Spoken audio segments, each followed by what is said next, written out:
Hey, everybody. Welcome and thanks for joining our latest webinar, Modeling Battery Lifespan with JuliaSim. I'm Misha St. Amand. I'm the head of marketing for JuliaHub. And today I'm joined by our presenter, Dr. Marc Berliner. He's a software engineer working on JuliaSim, and he's focused on battery simulation. He holds his PhD from MIT in chemical engineering. Marc, I'll hand things over to you so you can get things started. Thanks for the introduction, Misha. And today I'm going to talk about JuliaSim batteries. So lithium-ion batteries are a fairly new technology. They're really only commercialized about 30 years ago by Sony, but still anybody in the battery industry can tell you that studying and learning about batteries is a very multidisciplinary challenge. It spans from all the different fields of engineering, from material science and physics, computer science, mathematics. So it's really quite a challenge, and there's still so much that we don't know about batteries. And there's so much that we have to really understand about them. But still, even though batteries are such a new field and really there's so much that we need to know about them, they're really everywhere. And increasingly in the age of electrification, we see them in so many consumer electronics, as well as in the products that we have on the right-hand side. So even though batteries, we still have a lot to learn about them, really they're the enabler of a lot of modern electronics. And it's important to think about batteries not just as the single component that we study in a vacuum, but connected to some larger system, such as a car or as a phone and a laptop. And it's really important to consider that these batteries are best designed with these use case in mind. So any battery system that we make is going to benefit from cross-functional collaboration between various teams. So I'm going to share a little bit about the design philosophy of how JuliaSim batteries may differ from other tools and what we're hoping to achieve both for the battery expert as well as for other people on the team that are using these battery tools. So while other tools may think about just simulating one cycle of a simulation for a battery, we want to think about an entire life cycle of the battery and still using these same detailed physics-based models, but still doing it in the same amount of time that you may have in other tools. Where others may consider equivalent circuit models that are very simple and lack a lot of the physical predictability, say in packs, we want to consider detailed electrochemical models and still simulating it in the same amount of time.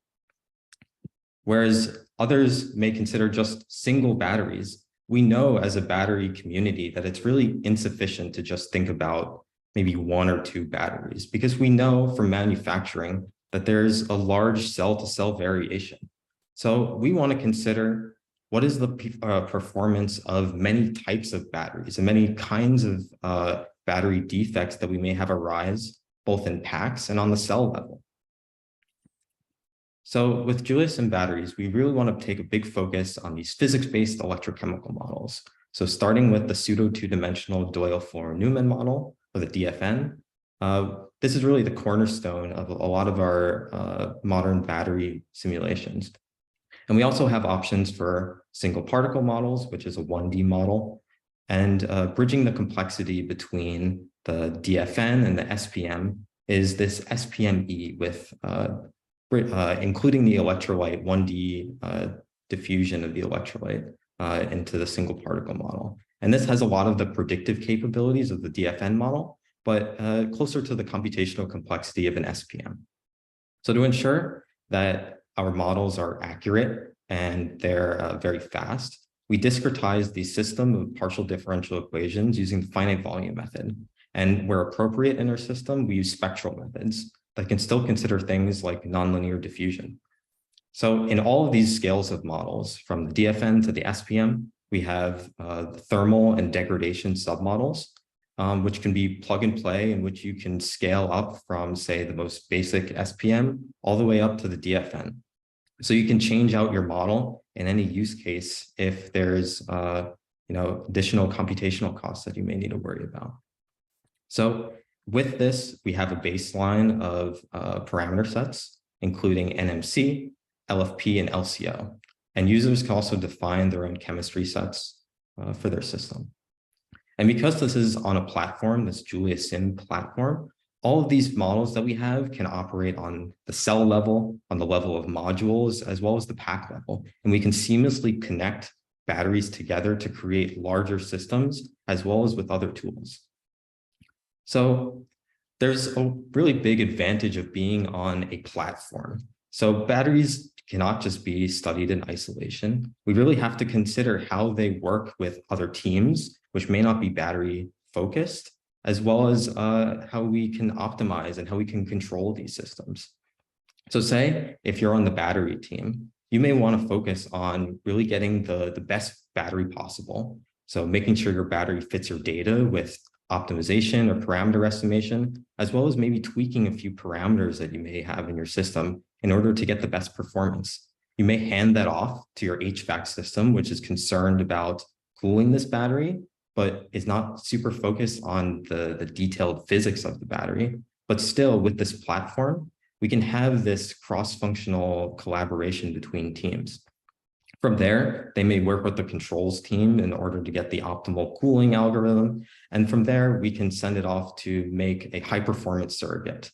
So as we continue down this scale of using the JuliaSim platform, we can get a lot of detailed collaboration between teams and get a better product at the end, which really suits our use cases.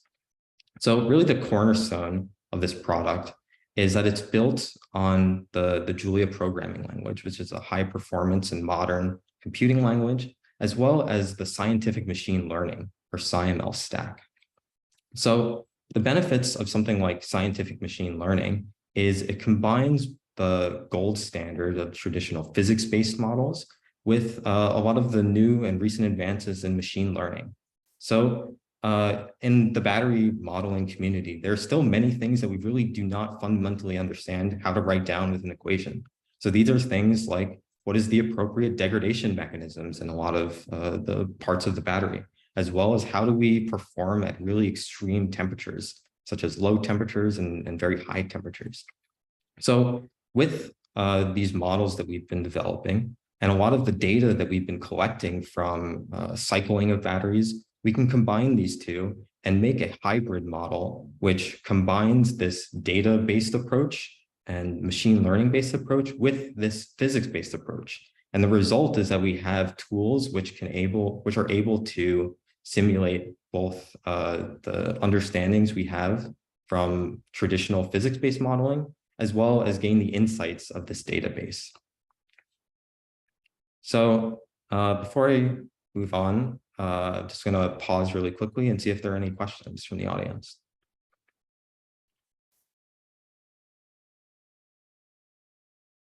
So first, there is one question, but before I address that, I do want to say,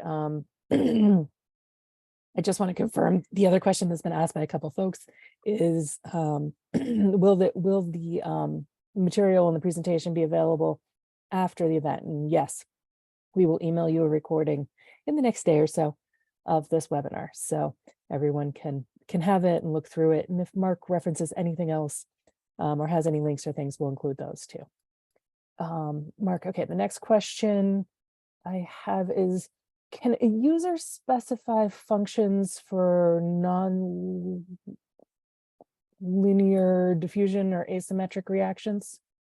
Yeah, so the user can put in any type of reaction they want in the system. They can have nonlinear diffusion. If they want to change the type of reaction as well, say if they want to move from Butler-Volmer to Marcus/Chidze, that's totally fine. They can specify that. Yeah, that's no problem. Excellent. I think that answers. Okay. So with that, and if you have a question, please definitely use the Q&A to put it in. Well, I think, Marc, you're going to take a couple more breaks for questions, and we'll also have some at the end too, right? Yeah. Okay, great. So with that, I'm going to dive into a few demos that showcase what it's like to use JuliaSim batteries and some of the performance capabilities in real time. So the first of these is demonstrating a little bit of the simple API level calls, as well as demonstrating what it looks like to fast charge an electric vehicle in different climates and how you can look at the different internals of the battery system. The next one is to look at simulating a cell's entire lifespan in just a few seconds using the DFN model. And then from there, we're going to look at various manufacturing defects that may arise in the pack level using the SPM model. Okay, so to start with, the way that you load in a cell using JuliaSim batteries is first you specify the type of model. Here, I have specified the DFN as well as the chemistry. And you can also specify a few of the various submodel options. So here I'm including a 1D temperature model as well as SEI degradation. So the solution interface, let me zoom in a little bit. The solution interface looks like this, where we have a simulate function, and we can include our cell. And here we include our various experiments that we want to run. So here I have an NMC cell and some experimental data that's been collected, and we can slide through, and in real time, we can visualize how our model is able to look at various C rates. And we can see that as we interpolate between these experimental models, we get very good performance at various C rates, as well as in the interior regions and extrapolating the C rate to different conditions. So we can move on from this simple example and look at fast charging. So if we want to specify a complex experiment, this is the API level interface that we deal with.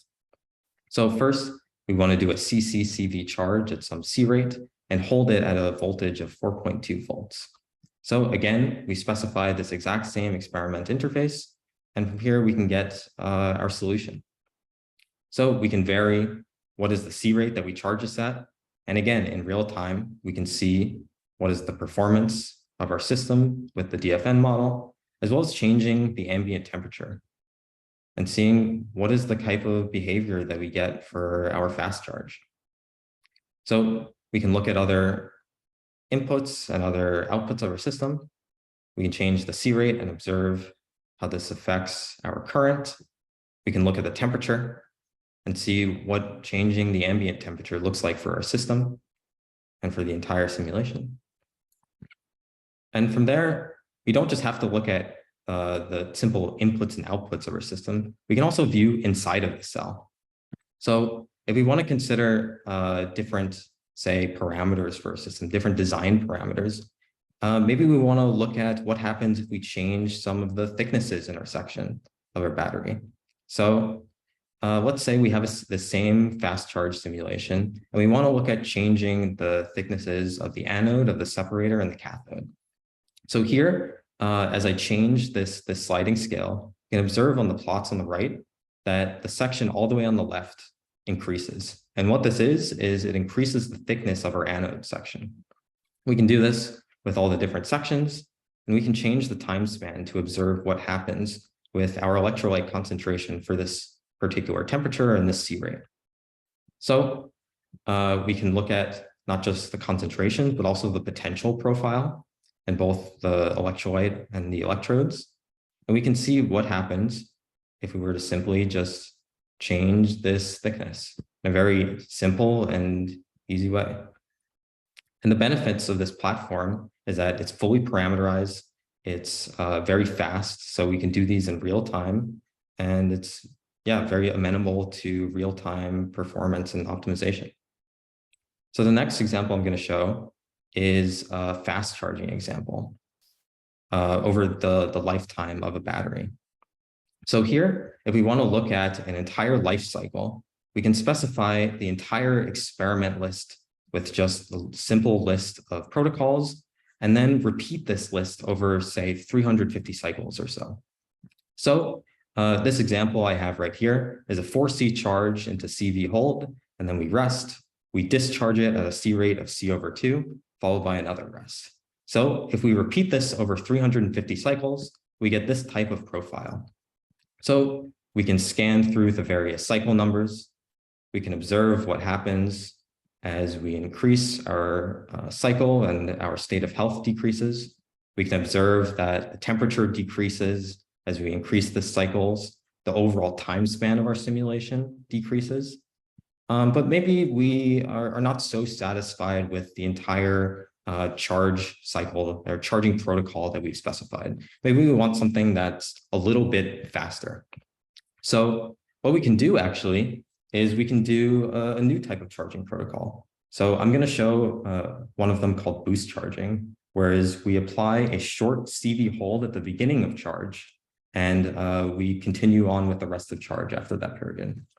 So what it looks like to do that is typing in voltage of 4.3 and setting in a time, and then hitting run. So I want you to think about what this kind of workflow would look like in other tools. So in other systems, where you're using the DFN model, if you ran a simulation for the lifetime, you might have to consider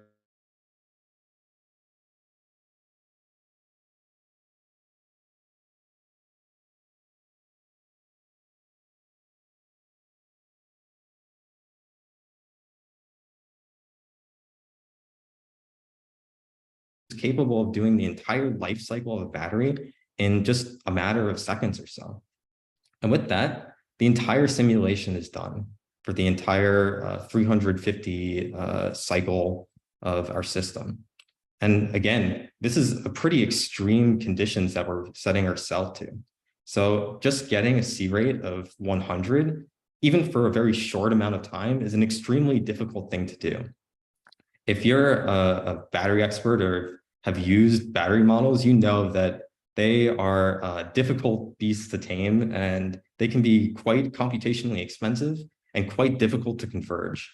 So just the matter that we can actually simulate this in a very reasonable amount of time owes to the robustness of the platform and of the simulations that we're running. So we can cycle through these results. We can observe that, for example, the temperature gets a little bit higher, as you might expect if you were to increase the requirements in this charging protocol. But yeah, we can very quickly iterate and zoom through different kinds of protocols and different kinds of use cases for our system in a very reasonable amount of time. So moving on, I'm going to demonstrate what happens if you want to consider a pack level simulation. So here I'm using an SPM model, again with the NMC chemistry, and I have a pack of 5 cells in series and 6 in parallel. So again, we're simulating a 1C charge, but we want to consider our 1C charge into a CV hold, but we want to consider what type of manufacturing defects might occur. So if we have some defects, how does it affect the overall performance of our pack and some of the inhomogeneous current distributions that we may see that arise from our system? So a few parameters that we're going to vary here are the initial deviation of the state of charge, as well as the deviation of our 2 active materials in the electrodes. So we can cycle through from 0% deviation to 2% for all our 30 cells in our system.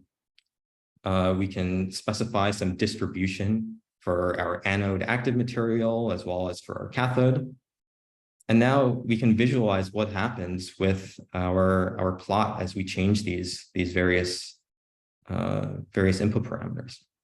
So if we look at the voltage, we see that each of these individual lines corresponds to one of the 30 cells in our pack. So we can begin to see some deviation in our current as we focus in on all of the batteries in our pack. If we change it to the C rate, for example, we see a lot of the distributions start to become much more prevalent in the current distributions. And as we change the initial state of charge, we can see that the current distribution become much more even, but is still affected by this distribution in our cathode as well as in our anode. And of course, as we make these distributions down to 0, we see a very similar profile that occurs for all of our batteries in our pack. Okay, so with that, I'm going to pause for a moment and just answer any questions before I get back to the presentation. Okay, Mark, we have quite a few. First one is, do you need to know the thickness of the anode, cathode, and separator and other cell level details? For modeling, you do need to know these parameters. They can be optimized if you have experimental data. I mean, in some optimization protocol, you can definitely try to find these without doing some teardown, but just from a modeling and simulation perspective, they are necessary to have in your simulation.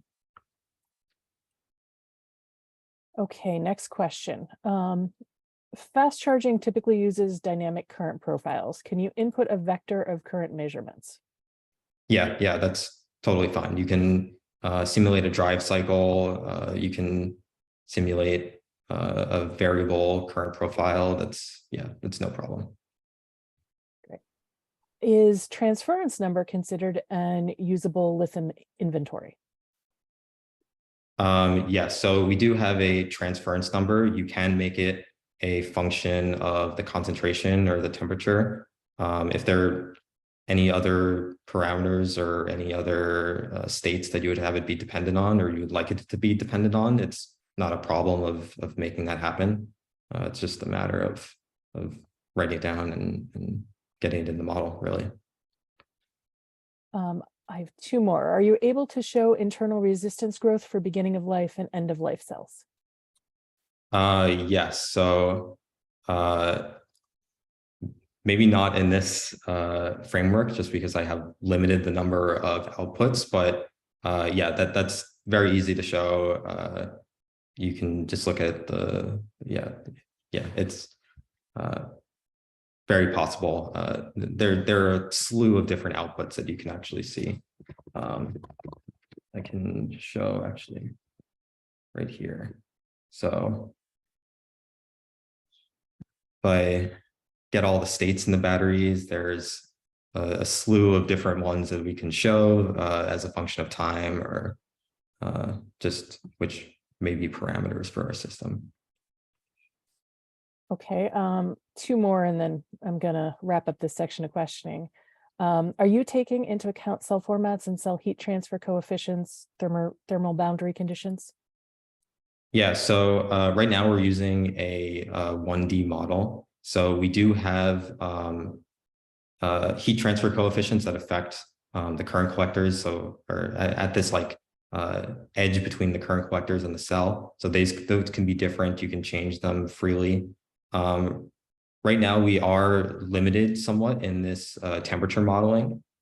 But if we have any demand for different types of thermal models or different geometries of thermal models, these can definitely be included. There's no issue there. It's just a matter of actually getting it into the model. And these can connect with all the way from the SPM to the DFN. It's just a matter of writing it down.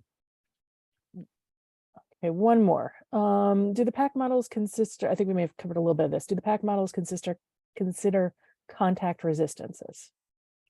Yeah, so because these are just components that we kind of like stack together like Legos almost, you can just include like a simple resistor between any cells, and that could it would consider any contact resistance there. Excellent. That's all for now, it looks like. Okay. So back to the presentation. So from there, I just want to talk about what's next and what we envision as the future for JuliaSim batteries going forward. So one thing that I mentioned is that it's really insufficient to think of batteries just as a terms of, the single cell.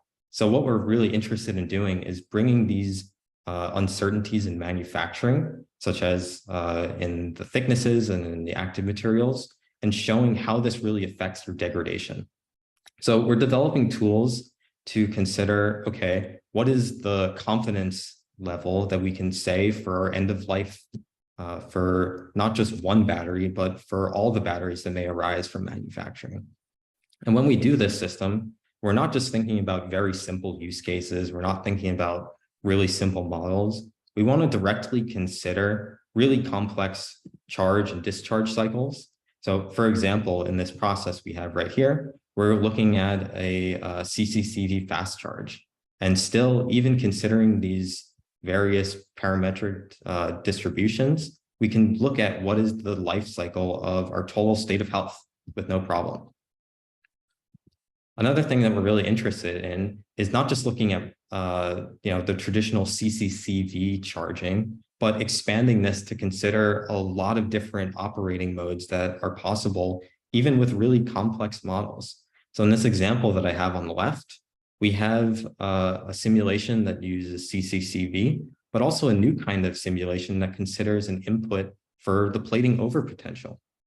So we can observe in this system that in the blue, which represents CCCV, we have a dip in our plating over potential below 0. And this is often indicative of some negative degradation behavior that we may have for our system. But with JuliaSim batteries, we're actually developing and implementing a lot of tools that can let you maintain this plating over potential exactly at 0. So we can change these constraints from just constraints into inputs for our model.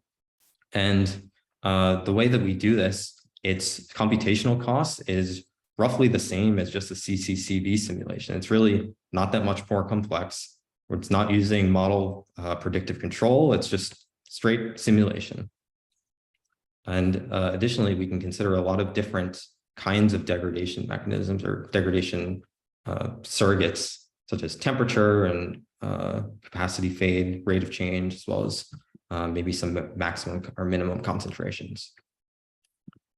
And additionally, we're including a lot of these scientific machine learning tools to look at how does this affect the overall degradation of our battery system. So there's a fairly recent paper by CMU in collaboration with JuliaHub, which looked at predicting degradation and the performance of an eVTOL battery using these universal differential equations, which are part of the SciML stack.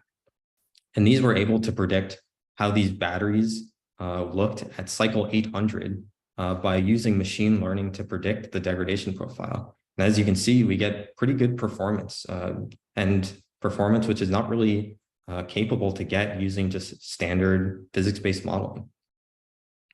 So with that, thank you for listening. And JuliaSim batteries is really our vision for where the next generation of battery tools is really leading and what we want to do with understanding and for simulating lithium-ion batteries.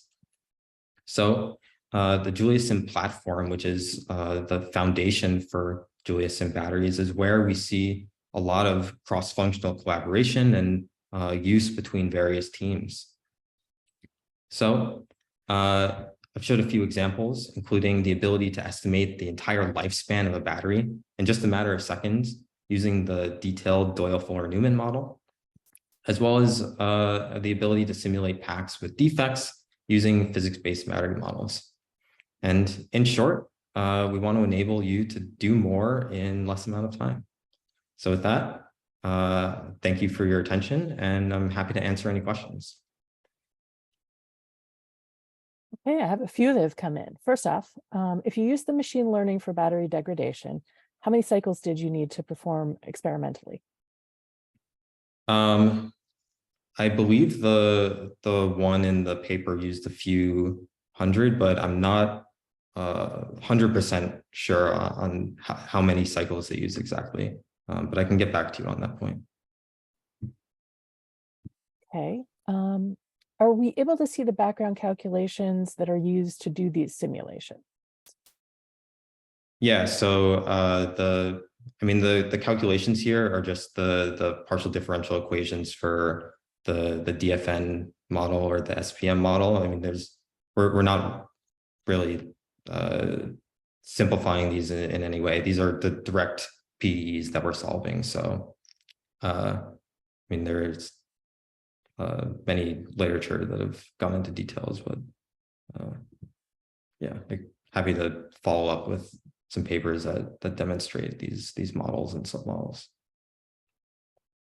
Okay.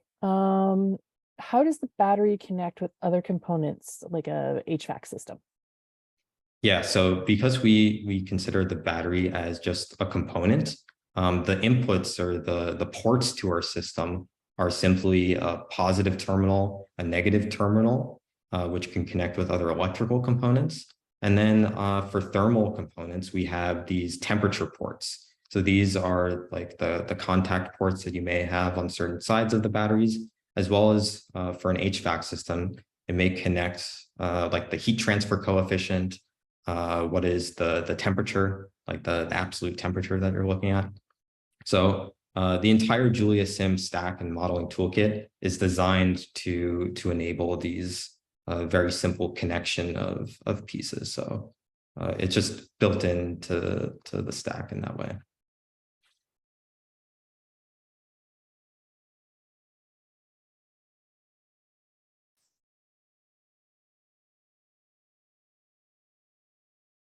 Okay, I think those are all the questions for now. So I am going to thank you, Marc, for a great presentation. I want to thank everybody who participated and asked questions. Very much appreciated. And if you guys are interested in learning about Marc's next webinar or additional information or upcoming papers or things that he might be talking about or presentations, I would recommend you head to JuliaHub.com and sign up for our newsletter through the blog. And just one monthly newsletter, and we'll include other things on of battery interest, as well as everything about Julia and JuliaHub. Thank you everyone for attending. We look forward to seeing you at another webinar soon. Yeah, thanks so much for listening, and please reach out. Thanks, folks.